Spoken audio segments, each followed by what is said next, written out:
하나님 감사합니다. 이 시간에도 주님 인상 듣기 원합니다. 주님 말씀해 주시고 이 시간에 말씀 전하 듣는 가운데 모든 해방을 얻는 것을 우리 안에 강팍함과 안악함과 하나님 대적과 높아지 모두 이루어 놓은 감기 같다 예수님의 이름으로 파쇄를 떠나갈지어다.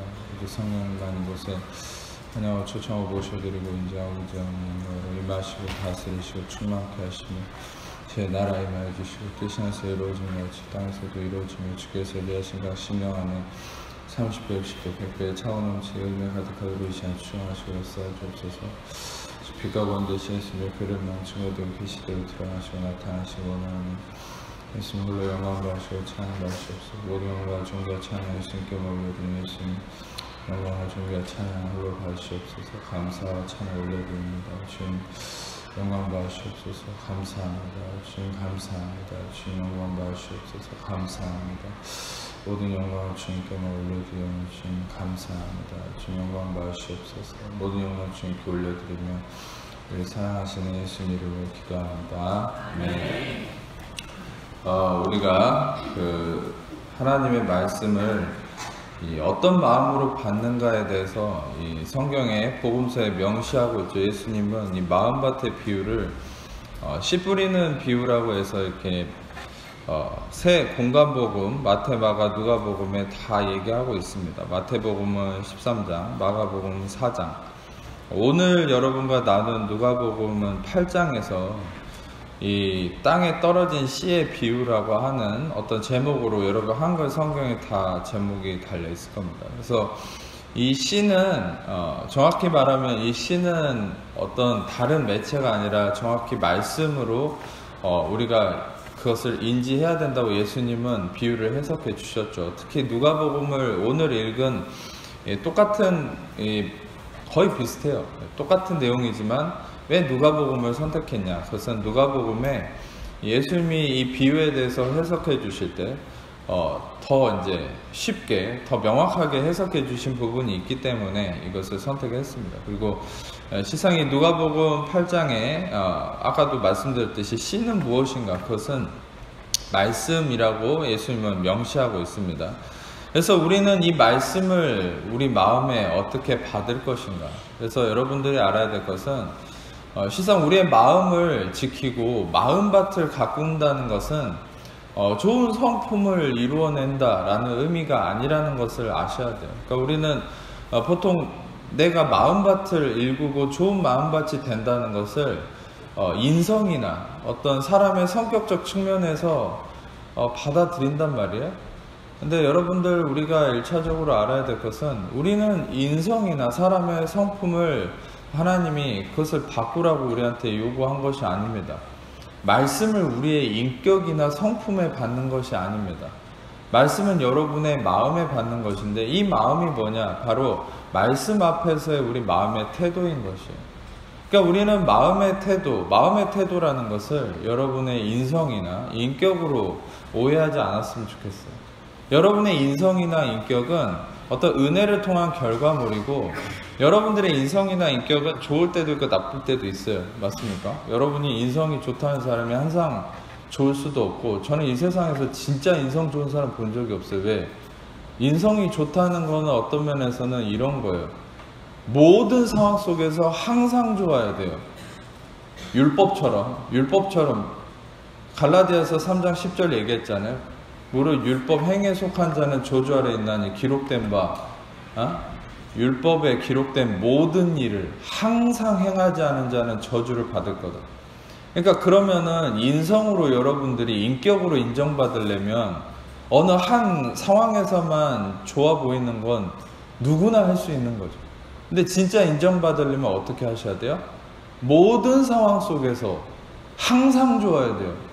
근데 여러분 팔을 바늘로 꾹꾹 찔러대면은 그 사람이 평생 화 안 낼 거라고 생각하십니까? 네. 제일 예민한 데가 어디죠? 눈 위에를 바늘로 계속 콕콕 찔러대면은 항상 웃고 있을 사람이 있을 거라고 생각하시면 어느 순간에 죽방이 날아가겠죠? 근데 여러분 어찌됐든 중요한 것은 사람은 항상 모든 상황 속에서 항상 인성이 좋을 수는 없어요. 저는 그런 기준으로 사람은 누구든 인성이 좋다고 평가할 수 있는 사람은 없어요. 인격이 좋다고 평가할 수는 없어요. 그 사람이 대체적으로 좋아 보일 뿐이지. 그러면 그런 부분들에 대해서 우리는 어떻게 받아들여야 되냐? 우리가 하나님의 말씀의 은혜가 우리 안에 열매를 맺어 갈수록 좋아 보이는 부분이 늘어날 뿐이지, 그 사람이, 여러분, 제가 예를 들어서 여러분들한테 은혜를 더 받아들이면 좋은 열매를 맺을 겁니다. 행위적인 것도, 인성적인 것도, 어떤 여러분의 성품적인 것도 좋은 열매를 맺을 겁니다. 이렇게 얘기하니까 많은 분들이 오해하는 게, 전 왜 아직도 은혜를, 말씀을 받아들이는데 이렇게 성질이 더러울까요? 이렇게 질문을 한 사람은 없어요. 그렇게 생각하고 있는 분들이 많다는 것이 보여집니다. 할렐루야. 네. 어찌됐든 찔리신 분들 이거 우연입니다. 근데 어찌됐든 중요한 것은, 왜 저는 이렇게 은혜를 받아들이고 말씀을 계속 듣는데 성질이 더러울까요? 왜 저는 바뀌는 게 없을까? 그러니까 그런 기준으로 생각해서 그래요. 율법적 기준으로. 나는 항상 모든 일에 좋아야 되는데 아닌 거예요. 그러니까 정죄감이 일어나는 거죠. 제가 여러분들한테 하나 오늘 위로를 드리고 싶은 것, 위로라기보다 진짜 이게 하나님의 뜻인데, 여러분, 우리는 어찌됐든 간디조차도, 테레사 수녀도 모든 상황 속에서 항상 좋을 수는 없다는 거예요. 그러면 우리가 은혜를 받아들이고 은혜의 열매가 맺어져서 성품이 좋아지고 우리의 삶이 바뀌어 나가는, 열매 맺는 삶이 된다는 것은 무엇입니까? 더 비율이 늘어날 뿐이라는 거예요. 더 우리가 좋아 보이는, 우리의 성품적인 또 용납하는 상황이 더 늘어나는 부분이 있다는 거지, 인간은 완벽해질 수 없어요. 아멘. 이걸 받아들이시면 여러분들 안에 정죄감이 아닌 위로가 생길 거예요. 그 위로하심 안에서, 그 안에서 중요한 사실은 여러분도 남을 품을 수 있는 마음의 여유가 생기는 거예요. 그러니까 나를 정죄하고 나를 비판할수록 여러분들은 남을 품을 수 있는 여지가 줄어든다는 걸 아셔야 돼요. 먼저 여러분들이 이런 것도 있지 않습니까? 제가 상담 심리를 공부를 많이 했기 때문에 여러분들이 인성교육을 할 때도 나를 사랑하지 않는 사람은, 나를 인정하고 나를 용납하지 않는 사람은 남도 그렇게 할 수 없다라는 식으로 교육도 많이 하시고 받으셨잖아요. 그게 원래 성경적인 거예요. 나를 정죄하면 여러분들 남을 절대 품을 수 없어요.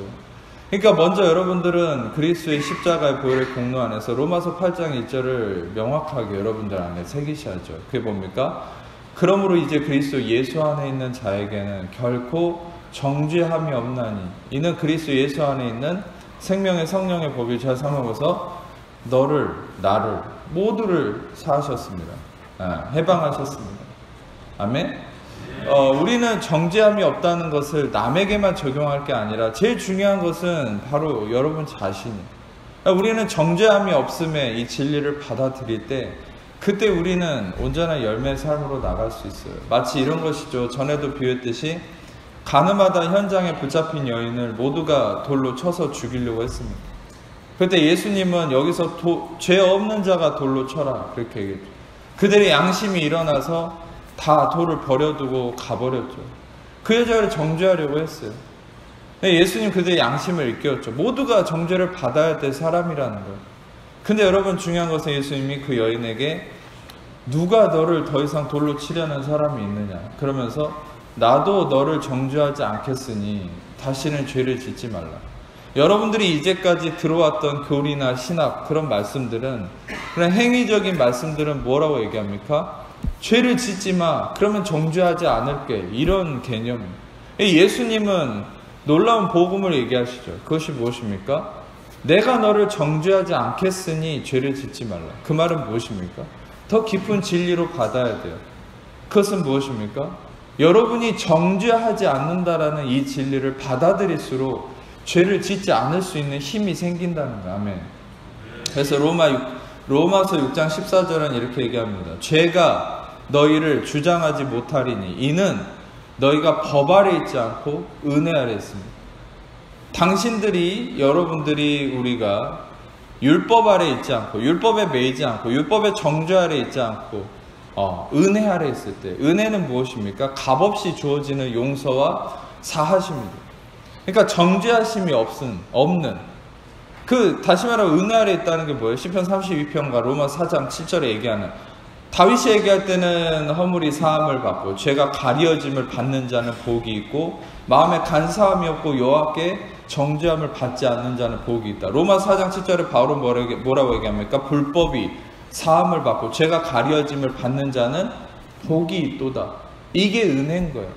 여러분이 죄가 있고 정죄를 받아야 되는 사람이라는 건 온 우주가 알아요. 그렇지만 예수의 피 흘림으로 여러분에게 주어진 은혜가 뭡니까? 불법이, 허물이 사함을 받고 죄가 가려짐을 받는 자가 여러분과 저란 사실이라면, 여러분들과 저희가 얻은 새 언약의 축복이 뭡니까? 히브리서 8장 12절에 내가 너희의 불의를 긍휼히 여기고 너희의 죄를 다시는 기억치 않겠다. 이 히브리서 8장 14절에 에레미야 31장에 나오는 예언을 다시 히브리서 기자가 언급한 건데, 실상 구약의 율법에서는 무엇이라고 얘기합니까? 내가 너희의 죄를 기억해서 3, 4대까지 저주하겠다. 그게 구약의 율법이지만 예수 그리스도의 피 흘림에 대속하심은 무엇입니까? 이따가 나눌 말씀이지만 갈라디아서 3장 12절에 얘기한 것처럼 갈라디아서 3장 12절이죠. 13절이죠. 그리스도께서 저주를 받은 바 되사 율법의 저주에서 우리를 속량하셨으니 기록된 바 나무에 달린 자마다 저주를 받은 바 되었다. 그리스도께서 저주를 받으셨기 때문에 우리는 3, 4대까지 이를 우리의 모든 죄목에 대한 저주를 예수님이 감당하심으로 여러분들은 이제 어떤 형편 안에 있다는 거예요. 히브리서 8장 12절의 말씀처럼 내가 너의 불의를 긍휼히 여기고 너희의 죄를 다시는 기억치 않겠다. 히브리서 10장에 얘기한 것처럼 한 번의 속죄로 한 번의 제사로 십자가로 영원한 속죄를 이루셨으니 다시 속죄할 일이 없다. 아멘. 근데 많은 분들은 여전히 나의 행위적인 것을 나의 죄로 정죄함으로 인해서 어떤 일을 합니까? 다시 속죄할 일이 없는 예수님의 십자가를 다시 내가 짊어지고 내가 나를 정죄하는 삶을 사는 거예요. 정죄함 아래 갇혀 있다는 게 뭐예요? 로마서 4장 15절에 얘기한 것처럼 율법은 진노를 이루게 하나니, 율법은 진노를 이루게 하나니, 율법이 없는 곳엔 범법함도 없다. 다시 말하면 다시 우리는 나를 정죄하는 율법으로, 나를 정죄하고 판단하는 율법으로 들어감으로 인해서 진노하심 안에 들어가는 거예요. 하나님의 진노는 예수님의 십자가에서 다 끝났습니다. 여러분과 저에게 내려져야 될 모든 진노와 심판은 예수님에게 이루어졌어요. 예수님이 저주를 받으셨어요. 여러분 이제 더 이상 진노와 심판과 저주가 없는 거죠. 이제는 갈라디아서 3장 14절에 얘기한 것처럼 아브라함의 복이 이방인에게 미치게 하고 여러분에게 아브라함의 복이 미치게 되었다는 거예요. 예수님이 저주를 받으심으로. 아멘. 이것이 여러분 우리에게 주어진 믿음으로 인한 의로움의 복이라는 거죠. 많은 그리스도인들은 이것을 왜 누리지 못합니까? 왜 자유함 속에 나가지 못하고 왜 정죄함과 진노하심? 여러분 마음속에는 어떤 것이 있는 줄 아세요? 우리는 은혜의 이 복음을 들었음에도 기쁨으로 나아가지만 삶 속에 돌아가서 조금이라도 육신이 일어나면서 내 행위에 티끌만큼의 정죄감이라도 일어날 때 우리는 하나님에 대한 인식이 바뀌는 거예요. 어떻게 바뀝니까? 아, 하나님이 이걸 가지고 날 또 심판하면 어떻게 하지? 난 또 벌 받으면 어떡하지? 그래서 여러분들은 예배에 나올 때 어떤 마음으로 나옵니까? 진짜 기대하는 마음으로 나오는 분들도 있겠지만 대다수 많은 분들은 또 복음이 희미해져서 아, 하나님 용서해 주세요. 나를 속죄하는 마음으로 예배에 나오는 분들이 너무 많아요. 그게 안타까운 일이에요. 실은 이미 속죄는 이루어졌어요. 이미 속죄가 이루어졌음을 믿고 감사함으로 나오는 것이 예배예요. 아멘. 여러분이 신학교에 만약 간다면 신학교의 예배학을 가르칠 때 예배학의 제일 처음 시간에 교수가 뭘 얘기하는 줄 아세요? 예배 정의를 가르칩니다. 당연하겠죠. 예배학인데 예배 정의를 안 가르치고 딴 걸 가르치면 그게 교수입니까? 근데 예배 정의를 가르치겠죠. 예배는 무엇인가? 통계학을 배우려면 통계란 무엇인가 이런 걸 가르치는 거와 똑같은 거. 근데 예배란 무엇인가 가르칠 때 예배가 뭔지 얘기한 줄 아세요? 예배가 뭐라고 얘기한 줄 아세요? 예배란 여러분들이 속죄함을 받으려고 나오는 게 예배가 아니에요. 신학교에서 예배학을 가르칠 때도 예배란 무엇인가? 예배란 예수 그리스도가 피 흘려 죽으심으로 나의 죄를 속죄하셨음을 믿고 그 믿음의 감사함으로 그리스도와 연합하는 시간이 그게 예배라는 거야. 아멘. 그게 제 말을 의심스러우면 예배학 책을 뒤져보세요. 제 말이 틀린가. 예수님의 속죄하심을 믿고 그 속죄함의 감사함으로 그리스도와 연합하는 시간, 그리스도 안에 그 연합하고 기쁨을 누림으로 감사와 찬양을 올려드리는 시간이 예배인 것이지, 여러분이 뭔가 속죄를 이루고 뭔가 회개를 하면서 눈물을 흘리기 위해 오는 것이 예배가 아니라, 눈물과 어떤 회개, 즉 제가 얘기하는 회개는 정죄함의 회개가 아니죠. 예, 마음의 변화, 메타노이아, 마음의 변화를 얘기하는 거예요. 근데 이런 감격과 회개는 언제 일어나는 겁니까? 그리스도의 속죄와 용서하심의 은혜를 믿고 감사함으로 주님께 이 모든 것에 대해서 영광과 존귀와 찬양을 예수님께만, 예수 그리스도께만 올려드리고 그분과 연합하는 게 예배인데, 그 예배의 열매가, 그 예배의 결과물이 뭐냐? 눈물과 회개, 마음의 변화라는 사실이에요. 아멘. 여러분들은 이런 참된 예배를 배우셨어야 됐어요. 그러니까 이런 마음으로 예배에 참여하고 온전한 은혜 복음을 들었을 때, 이 예배에 대한 정의가 어디서 나왔겠어요? 예, 바로 종교개혁자 루터와 칼빈의 명확한 교리의 정리, 바로 루터와 칼빈은 이 성경적 정확한 바울의 어떤 계보를 잇는 그 마음의 중심 안에서 예배 정의를 만든 것이죠. 성경적 진리 안에서. 근데 그것이 희미해진 것이 현재 교회의 모습이지 않습니까? 목사들은 다 자기 멋대로 자기 머리통에서 끄집어낸 개념의 예배를 강조하죠. 예배는 하나의 이벤트나 사람들을 기쁘게 하는 어떤 여러분들의 육신을 만족해 하는 그런 콘서트식의 예배가 돼버린 것이 아닙니까? 예배에 그리스도가 빠지면 예배는 더 이상 예배의 능력이 없는 거예요. 예배하는 자는 신령과 진정으로 예배할지니. 아멘. 근데 제가 전에도 소개해드렸잖아요. 신령과 진정이라는 건 예수 그리스도 그 자체를 의미한다고요. 신령과 진정이라는 것은 나의 어떤 태도가 아닙니다. 신령과 진정은 예수 그리스도의 본질을 얘기하는 거예요. 예배하는 자는 신령과 진정, 즉 예수 그리스도로, 예수 그리스도 N이에요. 헬라어 N입니다. 예수 그리스도 안에서 예배할지니. In Christ. 다시 말하면 여러분들은 예수 그리스도의 이 은혜의 진리 안에서 예배할 때 참된 열매가 예배를 통해 여러분 안에 이루어진다는 사실이. 아멘. 이런 참된 예배가 일어나기를 축복합니다. 그랬든 어찌됐든 여러분, 조금 말씀이 돌아왔지만 중요한 것은 정죄함이 없음의 이 은혜를 받아들일 때 여러분들 안에 참된 이 은혜의 열매로 여러분의 성품이나 행위의 변화가 완벽해지는 게 아니라, 완벽한 건 예수님밖에 없어요. 완벽해지기보다 여러분들은 그렇게 갈수록 나아져 가는 거죠. 때로는 넘어질 수 있지만 또 일어나고, 담배 3번 피고 2번 피고, 그러다 또 열받으면 또 5번 피고, 5번 피다가 또 4번 피고, 5번 핀다고 해서 여러분들은 이제 지옥 갈 자식이 된 게 아니에요. 어느 날은 10번 필 수도 있어. 술을 10잔 마실 수도 있어. 그러나 9잔으로 줄여질 수도 있겠죠. 그게 여러분들의 의로움의 척도가 되는 게 아니에요. 여러분의 의로움의 척도, 의로우냐 죄인이냐의 기준은 어디 있습니까? 예수의 피 흘림의 그 속죄하심이 기준이 된다는 거. 아멘.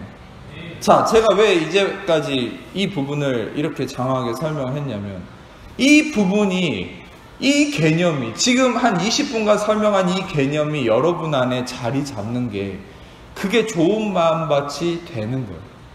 그런데 예수님은 어떤 얘기를 하셨냐면 3가지를 얘기하죠.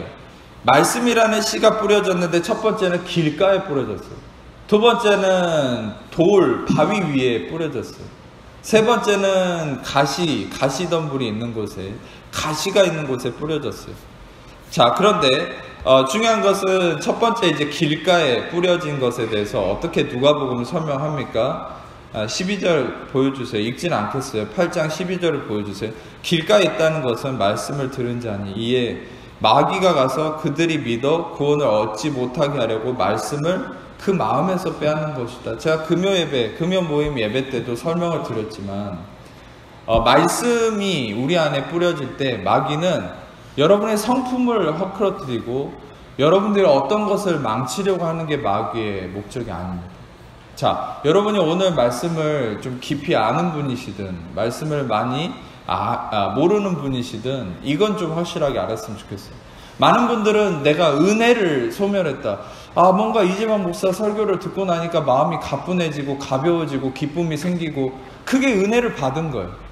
마음이 무거웠던 게 기뻐지고 힘이 나고 다시 의욕이 생기고 삶에 대한 소망이 일어난다. 그게 바로 말씀을 통해서 은혜를 받고 힘이 생긴 거예요.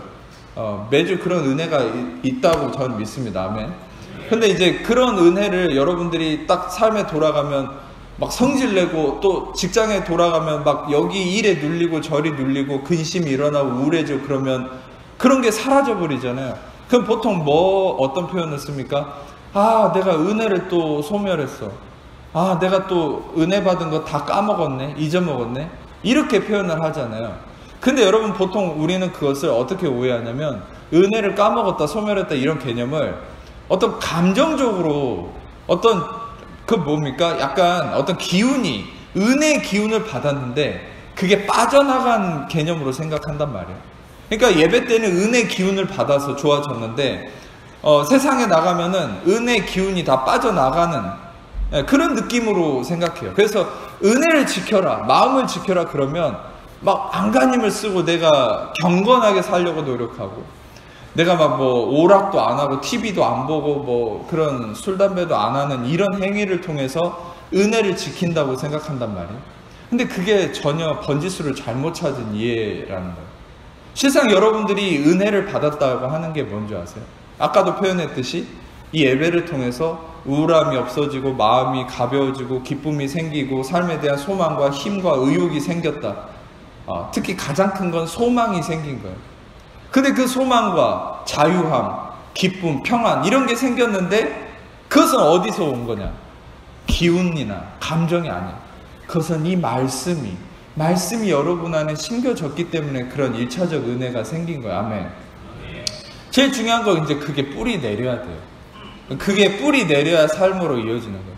근데 이제 1차적으로는 말씀이 뿌려졌기 때문에 기쁨이 주어진 거예요. 이거에 대한 증거가 13절을 보면 보세요. 13절을 스크린으로 보세요.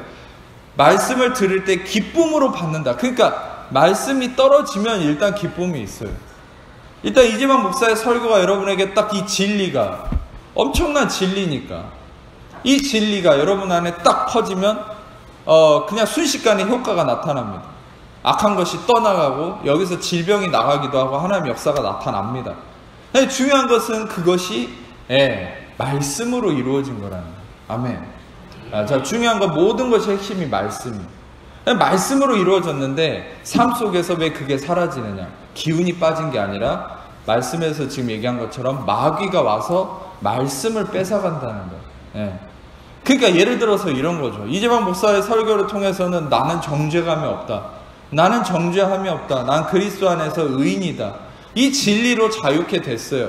실상 여러분들이 여전히 혼의 영역에서는, 생각의 영역에서는 이 내가 예수의 피로 의로워졌다라는 것을 완전히 이해하지 못해도, 실상 제가 예수의 피로 당신은 의롭습니다 라고 진리를 선포했을 때 이 진리가 여러분을 자유케 하는 거예요. 아멘. 여러분이 이해하지 못해도. 그래서 여러분들에게 실상 히브리어나 헬라어나 어떤 전문적인 계시적인 깊은 것들을 여러분이 이해하지 못해도 실상 여러분들이 이해하지 못하는 게 50% 이상이에요. 실상 좀 더 심하게 얘기하면 60% 이상은 여러분이 이해하지 못해요. 실상 제가 계시 받은 부분들을 얘기할 때. 왠지 아세요? 피드백 해보면 다 알아요. 아무리 영적인 걸 깨달았다 하는 분도 제가 대화를 해보면 진짜 제가 설교한 본질을 깨달은 분은 거의 없어요. 다 부분적인 것만 알아서 저한테 피드백 할 뿐이에요. 근데 저는 이제 끊임없이 씹는 거죠. 더 계시에 임하기를. 근데 어찌됐든 여러분, 중요한 것은 이것이 이제 뭡니까? 뿌려진 어떤 부분들에 대한 기쁨이 여러분들 안에 말씀으로 이루어졌다는 걸 1차적으로 아셔야 되고, 그 말씀을 마귀는 뺏어가는 것을 통해서 여러분들 안에 이 계시적인 부분들이 뿌리박지 못하도록 하는 게 마귀의 전략이라는 거예요. 자, 그래서 여러분들 일단은 알아야 될 것은 저는 매주 여러분들한테 은혜의 말씀을 던지고 여러분 회복하고, 근데 또 이 말씀이 뺏긴단 말이에요. 근데 여러분, 이 뺏기는 이유가 뭔지를 이제 여기서 얘기하죠. 마귀가 그 말씀을 마음에서 뺏는다. 그 이유를 이제 제가 설명을 할 겁니다. 그게 뭐냐면, 자, 일단은 첫 번째는 길가라는 말이 나왔어요. 자, 여러분들에게 한 가지 설명하고 싶은 것은, 예수님이 자신을 길이라고 설명하셨습니다. 내가 곧 길이요 진리요 생명이니. 에고 에이미 호도스, 알레테이아 조에. 그래서 다시금 자기가 호도스라고 하는 이 길, 자기만이 하나님께 나아갈 수 있는, 진리에 이를 수 있는 길이라고 예수님께서 설명을 하셨어요. 근데 중요한 것은 그 말씀의 기준 안에서 이 길가에 말씀이 뿌려졌다는 게 뭐냐, 이 가라는 것은 이제 웨이사이드, 다시 말하면 그 영어로는 웨이사이드라고 되는데 헬라어로는 전치사예요. 길 옆. 그러니까 파라라고 하는 헬라어 전치사인데, 파라는 뭐냐면 이런 의미들이 있어요. 여러 가지 의미가 있지만 실상 여기서 상통하는 의미는 길 옆이에요. 옆.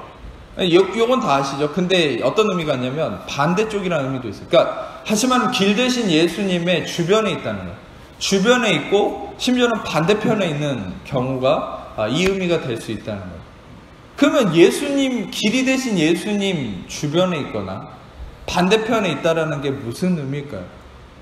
저는 이제 좀 시간 관계상 딱 결론을 얘기하면 예수님의 껍데기만 본다는 거예요. 일단 이 부분은 예수님을 껍데기로 받는다는 거예요. 자, 거기에 대해서 가장 확실한 말씀을 하나 순차적으로 볼 텐데, 예수님이 하신 말씀보다 사람의 반응을 약간 드라마처럼 이렇게 확인을 좀 해볼 겁니다. 예수님이 요한복음 6장을 보면 자신을 하늘에서 내려온 떡이다, 영원히 줄이지 않는, 영원히 배고프지 않게 할 수 있는 생명의 떡이다라고 자신을 설명하시죠. 근데 그런 설명을 하시기 전에 예수님을 통해서 사람들은 뭘 경험했냐면 오병이어를 경험합니다. 오병이어가 뭡니까? 사람들이 한 2만 명 정도 모였는데, 2만 명이 작은 수가 아니죠. 근데 2만 명이 모였는데 먹을 게 없어요. 떡 5개하고 물고기 2마리를 어떤 애가 가져왔어요. 그거를 예수님 축사하시고 옆 사람한테 하나씩 자기 거를 갖고 넘기는데, 모두가, 심지어 성경에서 얘기하기를 모두가 배부르게, 적당히도 아니에요, 배부르게 먹고도 12바구니가 남았어요. 이게 하나님 나라의 부의 원리입니다. 저는 이러한 부유함이 여러분의 있기를 축복합니다. 받을 만한 자는 받을지어다. 아멘. 자, 귀 있는 자는 들을지어다. 그래서 이제 이 오병이어가 이제 주어지고 나서 군중들이 오는 걸 보고 예수님 뭔 얘기를 하냐면, 저들이 나를 찾아온 까닭은 먹고 배부른 까닭이다. 다시 말하면 육신의 양식이 아닌 영의 양식을 위해서 살아라, 이런 얘기를 하시거든요. 그러면서 예수님이 막 이제 그때 엄청난 깊은 계시를 얘기해요. 이재범 목사가 깊은 계시를 얘기할 때 여러분이 어려워하는 것처럼 사람들도 이제 어려워하기 시작합니다. 막 내가 하늘에서 내려온 떡이다, 이런 얘기를 하니까 이제 사람들이 첫 번째 반응이 뭐냐, 41절과 42절을 보세요. 6장 41절과 42절, 이제 이것들을 한번 여러분의 모습과 리플렉션을 해봐야 되기 때문에 한번 읽어보겠습니다. 시작.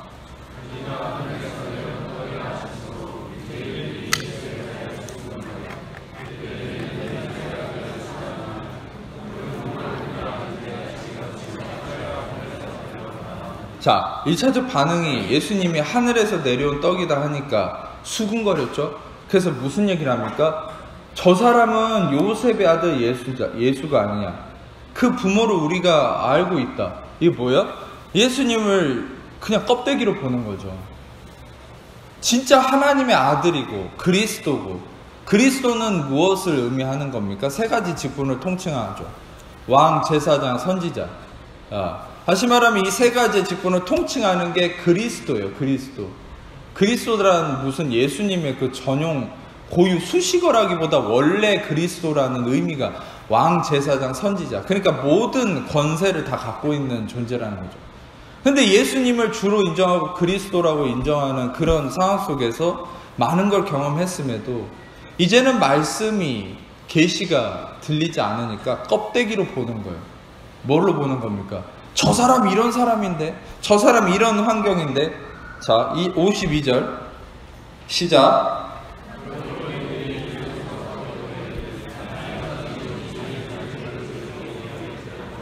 두 번째는 껍데기로 보고 나서 그 다음에는 또 자기 상식을 내세우죠. 그게 뭡니까?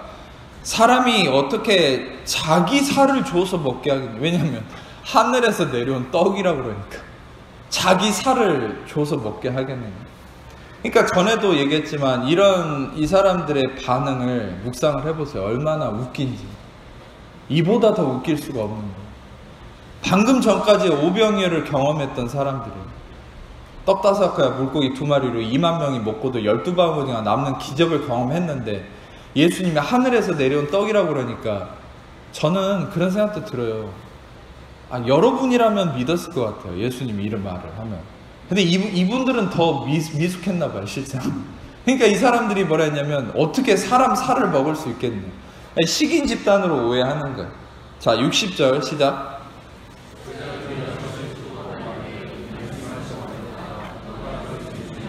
결론은 이 말씀이 어렵다고 이제 얘기하는 거예요. 와, 어렵다. 전에도 설명했죠. 왜 말씀을 어렵다고 얘기하는 겁니까? 그거는 지식적으로 어려워서가 아니에요.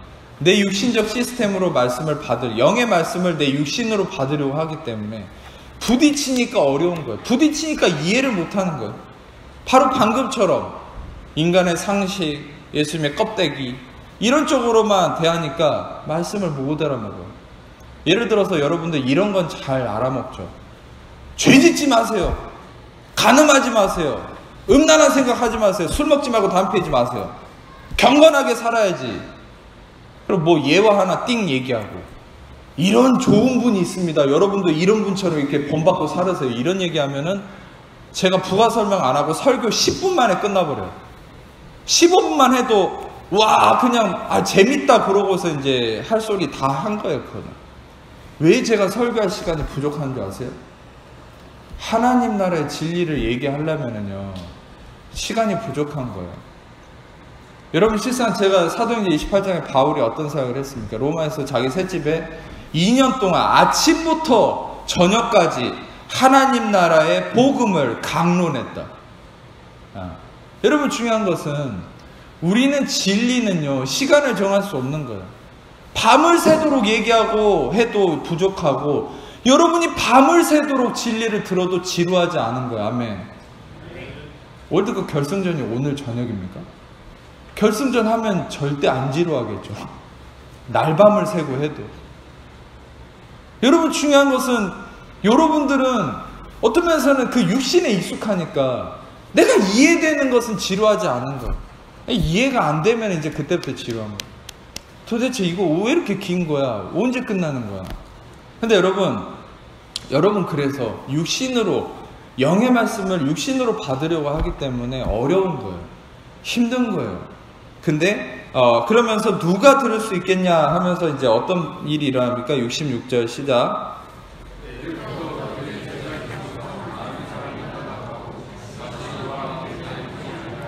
결과는 많은 사람이 다 떠나가 버렸어요. 이 사람들이 누군지 아세요? 오병이어를 경험한 사람. 여러분이 한번 이 자리에 있다고 생각해 보세요. 여러분이 떡 5개랑 물고기 2마리 배불리 먹고 12바구니가 남는 이런 기적을 경험하는 하나님의 아들이 눈앞에 있는데 조금 어려운 얘기 한다고 해서 다 그냥 제 갈 길 가버리실 수 있겠습니까?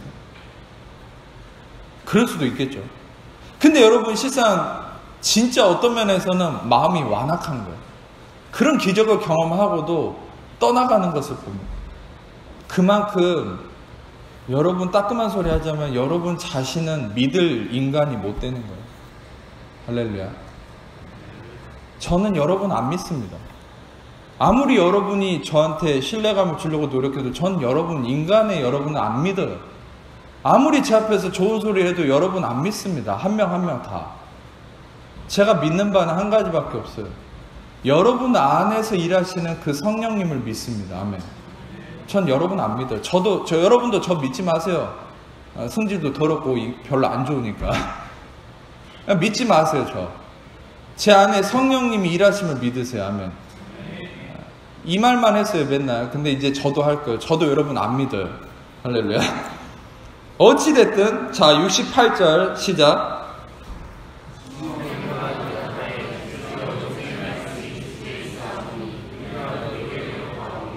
자 여러분 이게 이제 제자됨의 마음이죠. 누구를 믿고 따르는 겁니까? 무엇을 믿고 따르는 겁니까? 목수의 아들이 무엇을 어떻게 이 사람이 어떻게 살았고 그게 아니라 영생의 말씀이 여기 영생의 말씀이 있는 것을 쫓아가죠. 영생의 말씀을 봐야죠. 그 사람의 어떠함이 아니라. 물론 예수님은 죄가 없고 죄를 행하지도 않았고 죄를 짓지도 않은 분이었어요. 죄가 없는 분이었어요. 예. 근데 여러분 중요한 것은 무엇입니까? 죄를 알지도 못한 분이죠. 근데 이 예수님의 껍데기가 아닌 그 말씀 되시는 예수님에게 집중하는 거예요. 여러분도 항상 여러분 사람이나 무엇을 생각할 때 말씀을 기준으로 삼으세요. 그 사람 안에서 어떤 말씀이 역사하고 있는지 그걸 가지고 판단하란 말입니다. 아멘. 그렇지 않으면 여러분 사기당하는 거예요. 자, 여러분 제가 왜 이제까지 이런 얘기를 했습니까? 길가에 뿌려졌다는 건 말씀을 빼앗기는 자인데 요한복음 6장에 나타난 이 군중들은 말씀을 빼앗긴 거죠. 왜? 예수님을 껍데기로 생각했습니까? 예수님 주변에만 맴돌았습니까? 예수님 안에 있지 못했습니까? 예수님 길가에 호도스파라 다시 말하면 예수님의 반대편에 예수님 주변에만 맴돌았으니까 여러분 신약에서 우리를 그리스도 안에서 그리스도 안에 있는 자라고 신약에서 우리를 일컫죠. 우리를 신약에서 뭐라고 얘기한다고요? In Christ, in Christ. 우리는 그리스도 안에 있는 자예요. 아멘. 우리를 그리스도 안에 있는 자라고 얘기한다니까 성경은 그리스도 사이드 주변에 바깥에 nearby Christ가 아니에요. In Christ, in Christ. 여러분들은 예수 안에 있는 자예요. 아멘. 그 말은 뭡니까? 여러분들은 항상 말씀 대신 예수님의 그 계시의 진리를 알아야 됩니다. 그 진리를 깨달을 때 말씀을 빼앗기지 않을 수 있다는 거예요. 자, 두 번째는 돌짝밭이죠. 말씀을 돌아가서 바위 위에 바위 위에 있다는 것은 말씀을 들을 때 기쁨으로 받으나 뿌리가 없어서 잠깐 믿다가 시련 당할 때 자, 이 말씀이 굉장히 어려운 말입니다. 실상 바위 위에 떨어졌다는 게 무슨 말일까? 자, 일단은 1차적으로 여러분들에게 말씀드릴 수 있는 것은 자, 이 말씀을 한번 읽어보겠습니다. 마태복음 7장 24절에서 27절 읽어봅시다. 시작.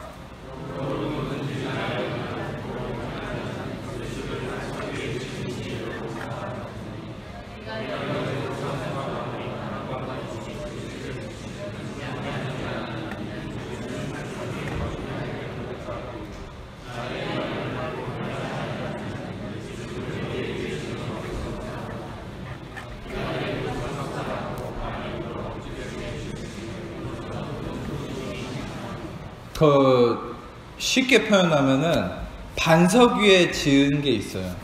모래 위에 지은 게 있어요. 예수님의 표현이 굉장히 은혜 복음을 듣는 분들에게는 오해가 엄청 일어나는 표현이에요. 왜냐하면 반석 위에 지은 집은 쉽게 표현하면 말씀을 듣고 행하는 자다 이렇게 얘기했고, 모래 위에 지은 어리석은 사람은 말씀을 듣고 행하지 아니하는 자다 이렇게 표현하거든요.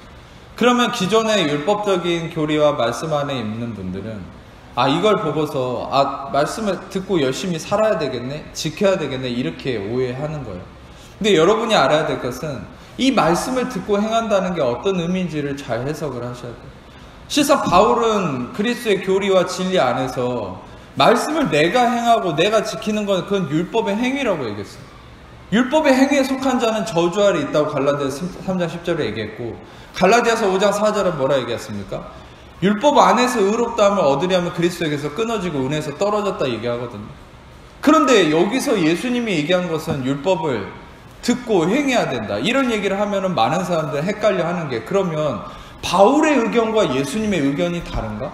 예수님도 은혜를 얘기할 때가 있고 율법을 얘기할 때도 있어요. 이걸 어떻게 해석해야 되냐. 그래서 제가 전에도 여러분들은 말씀이 양날 달린 검과 같은 거기 때문에 여러분을 찔러 죽일 수도 있고 살릴 수도 있어요. 여러분의 대적 마귀를 칠 수도 있는 검이 될 수도 있고 당신 자신을 찌르고 베는 검이 될 수도 있다 했어요. 왜? 그 말씀이란 제대로 계시 안에서 보지 않으면 당신을 해치는 게 될 수도 있어요. 말씀 안에 갇혀버리는 거예요. 왠 줄 아세요? 왜? 말씀은 말씀이에요. 말씀은 능력이 있어요. 근데 중요한 것은 유대인들도 말씀을 알아요. 그 말씀을 믿어요. 여러분보다 더 잘 믿어요, 말씀을. 근데 유대인들은 어떻게 합니까? 그 말씀 안에 계시를 받고 그리스도를 인정하지 않고 그 구약에 갇혀 있으니까 자기가 저주 아래 있는 거예요. 그러니까 그 저주로 말미암아 수많은 아픔이 있었잖아요. 예수 그리스도 안에 있는 자들도 마찬가지예요. 말씀에 온전한 계시의 진리 안에 있지 않으면 저주에 갇힐 수밖에 없어요. 그래서 여러분 실상 이 말씀을 여러분들이 시간 관계상 좀 핵심적인 것만 얘기를 하고 싶습니다. 이 말을 듣고 행하는 자, 말을 듣고 행하지 않는 자라는 의미가 무엇일까요? 그것은 이 말씀의 의미를 알려면 이것을 보셔야 돼요. 요한복음 15장 5절에서 7절 같이 읽겠습니다. 시작.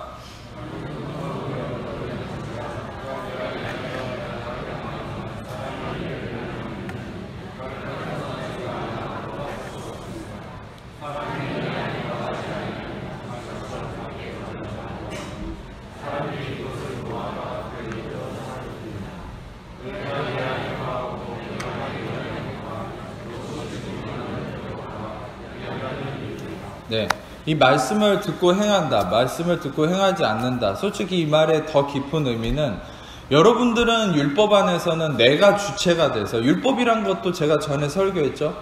내가 주체가 돼서 행하는 그것이 율법이라고. 근데 새 언약 안에서 그리스도가 계시하신 놀라운 진리가 하나 있어요. 그것은 이제는 내가 주체가 아니라 행하긴 행해도, 뭔가 행함이 있다 해도 그것을 내가 주체가 돼서 행하는 것이 아니라, 그건 율법이에요. 내가 주체가 돼서 행하는 것. 근데 내 안에 임하신 그 말씀이 주체가 되어서 나를 이끌어서 행함. 그래서 제가 한 주일 전인가 두 주일 전에 주일날 순종에 대해서 설교할 때 아브라함의 순종이나 믿음의 순종이라는 의미를 얘기했잖아요. 그것은 내가 주체가 돼서 순종하면 그것은 그 자체가 불순종이라고 얘기했죠. 그건 율법이니까. 근데 내 안에 성령께서 말씀이, 은혜의 말씀이 나를 믿어 순종케 할 때 그것이 온전한 열매라고 말씀드리지 않았습니까? 아멘? 잊어먹으신 분이 벌써 있네요. 근데 여러분 생각해 보세요. 근데 여러분 이 말씀도 똑같아요. 내가 말씀을 순종하고 행하는 것이 아니라 그 말씀이 나를 행하게 만드는 거예요.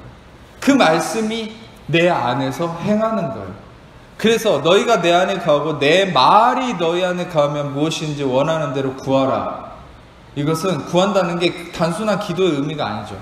구하라. 이것은 무엇입니까? 무엇이든지 원하는 대로 선포하고 나아가라는 거예요. 다시 말하면. 그러면 그대로 이룬다.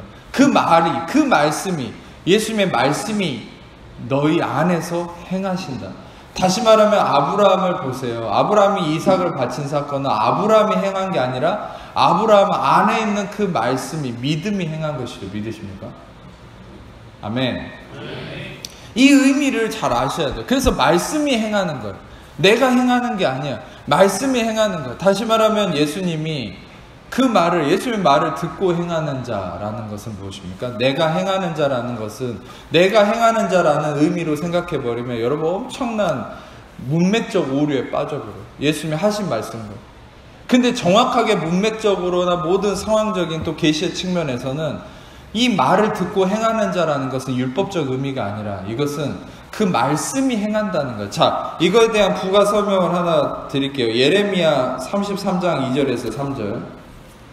이런 관련된 구절이 아주 많지만 대표적으로 이것만 하나 보여드리겠습니다.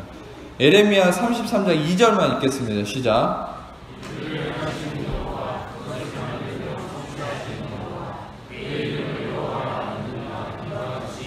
네, 일을 행하시는 야훼, 그것을 만들어 성취하시는 야훼. 예, 여러분 중요한 것은 일은 내가 행하는 것이 아니야. 성취도 내가 하는 것이 아니야. 일을 행하시고 성취하시는 분이 바로 야훼십니다. 믿으십니까? 이걸 인정하는 거예요. 이게 바로 말씀이 내 안에서 행하시는 거예요. 그래서 그 말을 듣고 행한다는 것은, 반석 위에 지어진 집 같은 삶을 산다는 것은, 여러분 생각해 보세요. 내가 말씀을 지키고 행하려는 사람은 모래 위에 지은 집 같아요. 여러분 삶을 생각해 보세요. 여러분의 경험을 생각해 보세요. 여러분의 말씀을 지키고 살려고 노력할 때 얼마나 불안정했습니까? 다시 한번, 시간이 많이 지났지만 이거 설명해 드릴게요. 다시 한번 처음에 했던 거 설명해 드릴게요.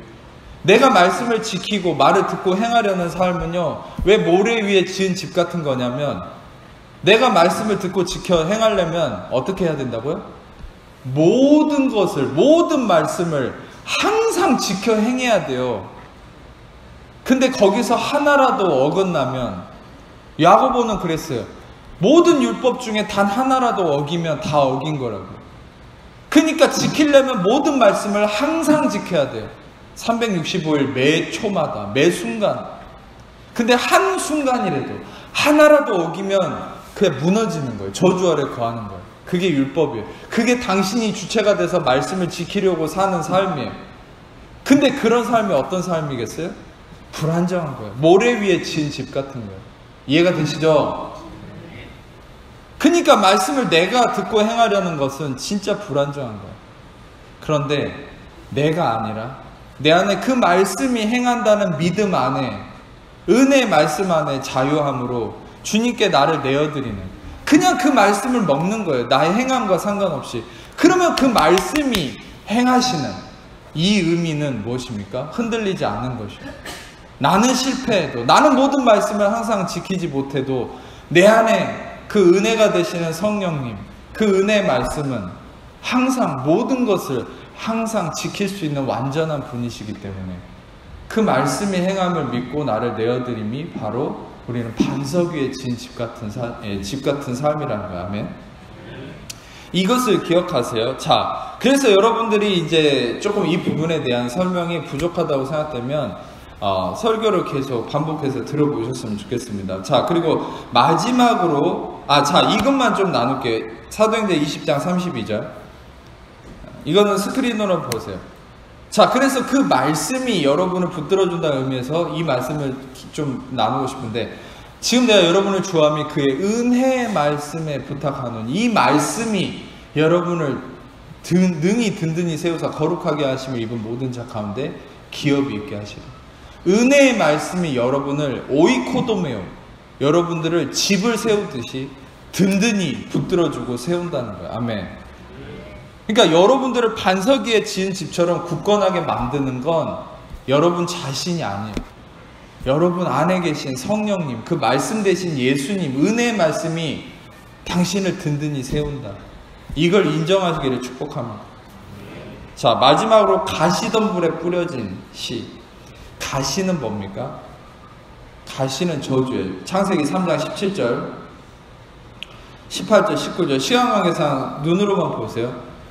아담이 저주를 받았더니 18절에 어떻게 됐습니까? 땅이 너한테 가시덤불과 엉겅퀴를 낼 거다. 근데 그 저주를 받았을 때 뭡니까? 네가 수고해야만, 이거 이자본이라 해서 슬퍼하고 고통을 당해야만 소산을 먹을 거다. 근데 그 땅은 가시덤불이 났죠. 가시는 뭐예요? 저주, curse, 저주예요. 근데 19절을 보면은 너는 땀을 흘려야 되고 너는 흙이니 흙으로 돌아가라. 흙이 여기서 뭐예요? 히브리어 아파르, 무가치한 것이요. 너는 무가치한 것이니 무가치함으로 돌아가라. 자, 근데 이게 도대체 무슨 상관이 있습니까? 자, 보세요. 14절에, 누가복음 8장 14절에 가시떨기에 떨어졌다는 것은 말씀을 들은 자이나 지내는 중에 이생의 염려와 재물과 향락의 기운에 막혔다. 자, 가시덤불에 저주에 떨어졌죠. 저주에 떨어지니까 무엇이 생겼습니까? 염려, 이자본, 수고해야만 소선을 얻을 거다. 이 저주잖아요. 그리고 뭡니까? 재물과 향락의 기운에 막혔다. 이게 뭐예요? 무가치한 것이니 무가치한 것으로 돌아가라. 무가치함에 묶이는 삶이 되었다는 거예요. 다시 말하면 여기서 가시덤불이라는 것은 아담의 저주죠. 저주. 그러니까 저주의 마음에 갇혀있는 자는 이 말씀이 맺어질 수 없다는 거예요. 아까 이전에 바위 위는 뭡니까? 내가 말씀을 행하는 자로 서려고 할 때는 말씀을 빼앗기고 저주의 마음에 갇혀있는 자, 이 자는 말씀을 빼앗긴다. 결론적으로 보면 길가, 바위 위, 가시덤불 세 가지 다 공통점이 뭡니까? 길가는 뭐예요? 예수님을 껍데기로 생각하는 거예요. 두 번째 바위 위는 뭡니까? 내가 주체가 돼서 말씀을 행하는 자가 되는 거예요. 그리고 세 번째 가시덤불은 뭡니까? 저주에 갇혀있는 거예요. 이 세 개의 공통점 뭐예요? 율법이에요. 율법. 자, 갈라디아서 3장 10절 읽겠습니다. 시작.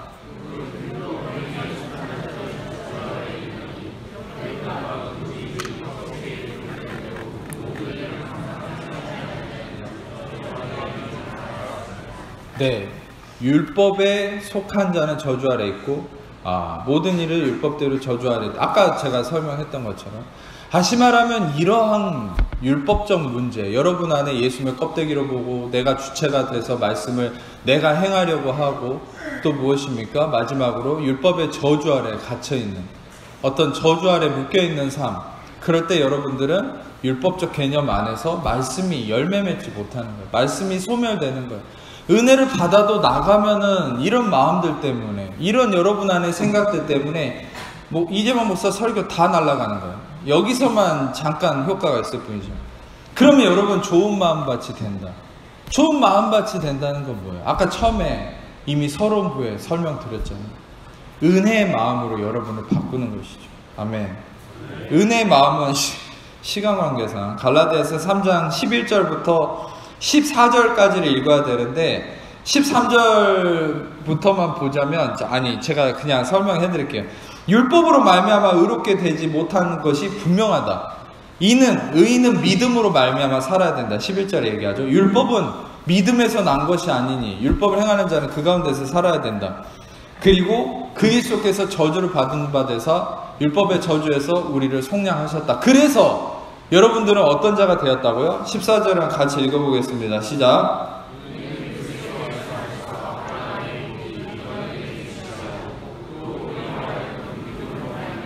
성령의 약속을. 네, 이 갈라디아서 3장 11절부터 14절까지 이거를 묵상을 하세요. 제가 설교 중에 외우거나 메모하거나 묵상하라고 하는 것은 안 하면 여러분만 손해입니다. 성령께서 주시는 마음이니까 순종을 하면 복이 있어요. 근데 안 하면 여러분만 손해니까 묵상을 계속 하세요. 왜요? 이 11절과 11절부터 14절까지를 여러분 안에 계속 새기면 이게 여러분을 좋은 마음밭으로 만드는 거예요. 아멘.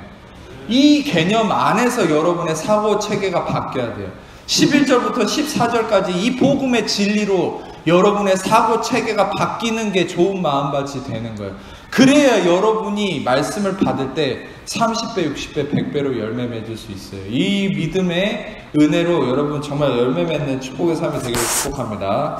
자, 아픈 곳이 있는 분들 아픈 곳 손을 얹고 그에 다 가슴에 손을 얹고 제가 기도하겠습니다.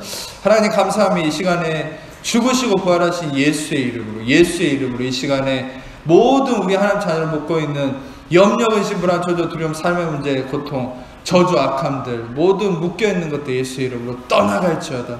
자유케 될지어다. 죽으시고 부활하신 예수의 이름으로 온전케 될지어다. 이 시간에 이마의 모든 통증과 아픔 예수의 이름으로 떠나갈지어다. 자유케 되었음을 선포합니다. 머리에 두피의 모든 문제 예수의 이름으로 온전케 될지어다. 온전케 되었음을 선포합니다. 엉덩이의 모든 문제 예수의 이름으로 온전케 될지어다. 온전케 되었음을 선포합니다. 신발을 신을 때 아픔을 겪는 모든 문제들 예수의 이름으로 온전케 될지어다. 온전케 되었음을 선포합니다. 남성의 성기의 문제 예수의 이름으로 온전케 될지어다. 성병의 문제 예수의 이름으로 온전케 될지어다. 온전케 되었음을 선포합니다. 몸의 모든 종기들 예수의 이름으로 온전케 될지어다. 온전케 되었음을 선포합니다. 털로 인한 문제들 예수의 이름으로 온전케 될지어다.